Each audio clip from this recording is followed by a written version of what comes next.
All right. Well, here's what we're going to do today. We're going to still talk about the Advent principles. And so we ended off doing three, and yes, we are technically 1 week behind, but I mentioned that to you all when we first started. So we're going to go ahead and finish up the Advent series. And today we'll be talking about joy. So we've already covered the first three Advent principles, and you can watch those on Facebook, on our Facebook page, or you can catch up and watch those on our YouTube channel. If you haven't liked our YouTube channel, please do. We have a new YouTube channel, so make sure you like the correct one. So Advent, as we know, is a time for all of us. We're still kind of in this Advent process of celebrating the birth of the Christ, but it's really a time of preparation and reflection for us. It's a time for us to bring ourselves into greater awareness and expression. And so today we move through that and we understand that we become the birth, we become the rebirth in this time to move forward. Last week we covered love, and today we'll be covering joy. Now, I really find it interesting that joy is something that is totally overshadowed in the Bible.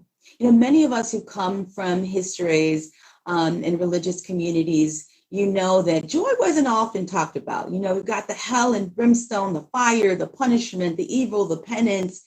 Sometimes that was really more the focus than this idea of joy.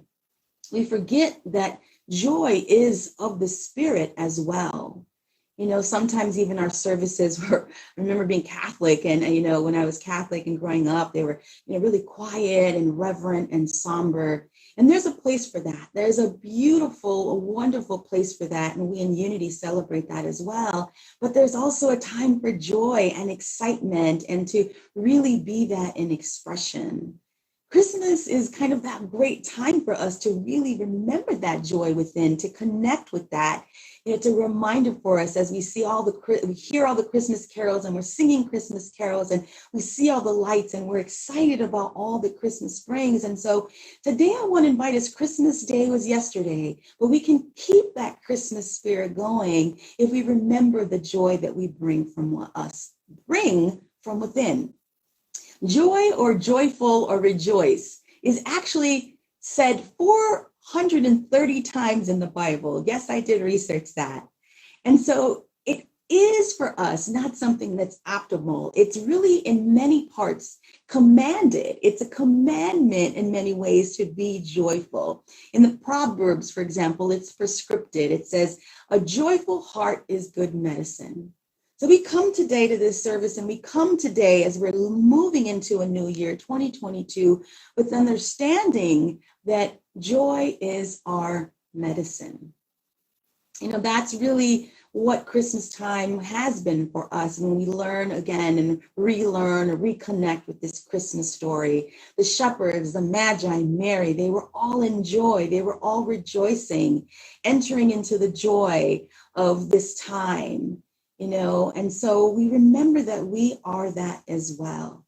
We are that joy. And so the season doesn't have to end. But today we're going to play with this idea that joy is a crucial part of our journey to consciousness. Joy is a crucial part of our journey to consciousness. And so we begin by kind of thinking about all that we know or think about joy. And maybe to us to come to that, we have to suspend what we think we know. Because the reality is we have a really warped sense of what joy is.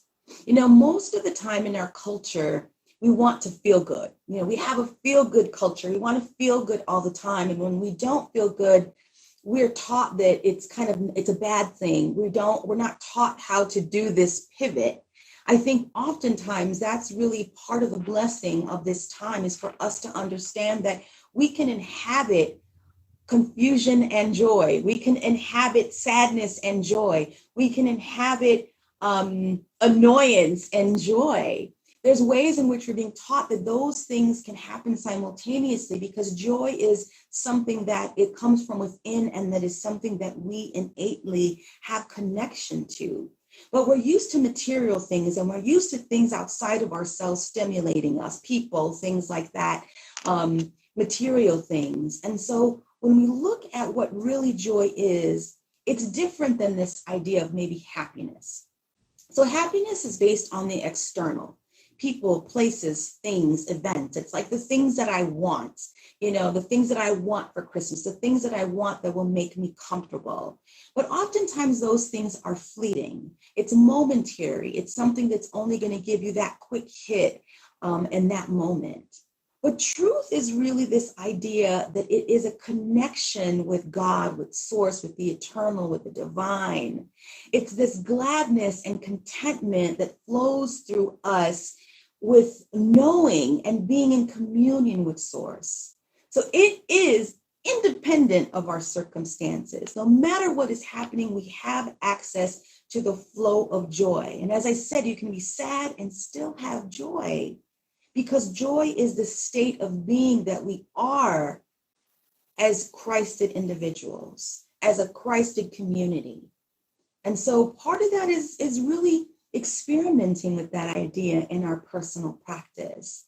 The realization that we're connected to this Christ Jesus energy, to this Christ consciousness, to this God energy as we experience joy as individuals and as a community. And maybe sometimes that joy is a quick thing. Like sometimes we think that we have to have extended periods of joy, maybe some of us who deal with depression or anxiety. But I always say it's not about the quantity, the quality. Yes, we'd like to have some quantity in that feeling of joy. But when we open ourselves up to that joy and we recognize it consciously, therein lies the crux of this. Because if it happens and we don't recognize it, then it's sort of lost in the ethers. But if we say, oh, I had that second of joy, I had that connection of the divine through joy. Have you ever been out in nature, for example, and seen the wonder of a mountain or the waves flowing and hitting, and you have that fleeting moment of this just opening, your bursting of your heart with joy. You feel this something. Well, that something is a sacredness. That something is a connection to the divine that just blew your socks off, right? Your spiritual socks off. And so part of that is being able to just recognize that. And as we move forward into spiritual consciousness, we're cultivating that through this practice and recognition. Again, sometimes it's quick, but the recognition that we've been transported, we've been overwhelmed, we have been even in an out-of-body almost experience as we do this in the joy. And for me personally, for example, I experience joy daily and love to cultivate my joy by listening to gospel music. I'm a huge gospel music fan, and so I listen to that every day because for me, that opens up my own personal portal, to knowing and feeling and being in joy. What is yours? You can share in the chat. What are some things you all do that really opens up a space for joy, and maybe something that you could think about doing as you move forward into this year that would bring you more joy? Again, as we move into joy, we think it's not just a moment. It's something that is creating this expansiveness within us to be able to receive and give more. It's like this opening, right, that we're doing. We're pushing the boundaries as we experience this on the daily to be able to do this. And as we do that, we're recognizing and claiming our joy and claiming our personal spirit, or God, whatever you want to call it. Charles Fillmore, the co-founder of Unity, would say that joy was an important activity to cultivate and stimulate the natural currents of life. And he would say we needed to do that all the time. And one of the things that he was a huge proponent of, does anybody know what kind of metaphysical law he laid down? I wonder if anybody knows this one. Maybe you do. But one of the big things that he would also always say was that everyone needed to sing. That it didn't matter what you sounded like. It didn't matter if you never sang. It didn't matter that you were not going to win he didn't say this, but the American Idol contest or any kind of voice contest. It's really something that we're doing to cultivate joy. Let's think about what this is. When we sing, we're activating one of our power centers. And when we're doing this also, we have so many power centers in all of this part, the region of our body. And so as we sing, we're activating all of that. the reality is, someone said to me the other day, which was like blew my spiritual socks off. They said that our entire body was like a singing bowl. You know, have you ever been there when you do some kind of meditation and they're doing the bowl by just doing a little turning of the thingy? And so that's what we are as human beings when we sing, or when we do that, we're tuning ourselves. We're attuning ourselves to the divine. And so singing is such an important thing. Sing in the shower, sing in the car. If you don't sing, try it. If you haven't sung in a while, try it. If you haven't sung with people, try it. Again, these are the small ways that I can offer you that are important. And that's why many communities do the ohms, because that's also, it's like you're vibrating internally and connecting with that internal vibration to the external as well, the collective vibration. Charles Fillmore said, everybody can sing. It doesn't make a difference what previous thoughts have been about your ability to sing. It doesn't make a difference what you think about your singing in the present, and it doesn't make any difference whether you can sing or not. Cultivate the singing soul, and someday you will break forth into a singing voice. This is a creative law, and it is a law that everyone should know and use, because through the vibrations of the voice, joined with high thinking, every cell in the body is set into action. And not only in the body, but out into the environing thought atmosphere. The vibrations go and break up all crystallized conditions. That was Charles Fillmore in his chapter on the healing power of joy from Christ Heals. So again, our bodies are a live singing voice. So I'd like us to go into meditation right now with kind of this idea in mind. And so let's just take a beautiful, deep cleansing breath and give thanks for this community, give thanks for this opportunity, give thanks for technology that we are here in this great exploration today. Take some beautiful, deep cleansing breaths. You know, do whatever your body is calling you to do to kind of relax into this moment. Maybe you shrug your shoulders, maybe you do some head rolls. What is it you need to do to relax into this present moment? Your body will tell you as you prepare yourself to be open and receptive, as you prepare yourself to not just talk about joy, but to open yourself up to joy within. And so we breathe in joy here this morning, and we breathe out joy this morning. We breathe in joy, and we see that joy radiating within us, blessing every cell of our body. We feel that joy descending and washing over every organ in our body.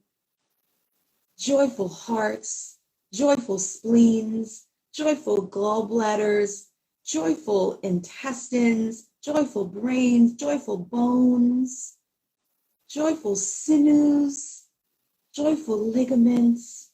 Our knees are joyful, our hips are joyful. Allow your body to really be in joy. Where in your body might you need joy this morning? Where in your heart, in those spaces of maybe darkness and confusion and sadness, where might you need to allow joy to break forth? Where might you need to activate and cultivate that joyful noise? So we take a moment in the silence as we rest in this joy in community, knowing and affirming that we are joy expressing.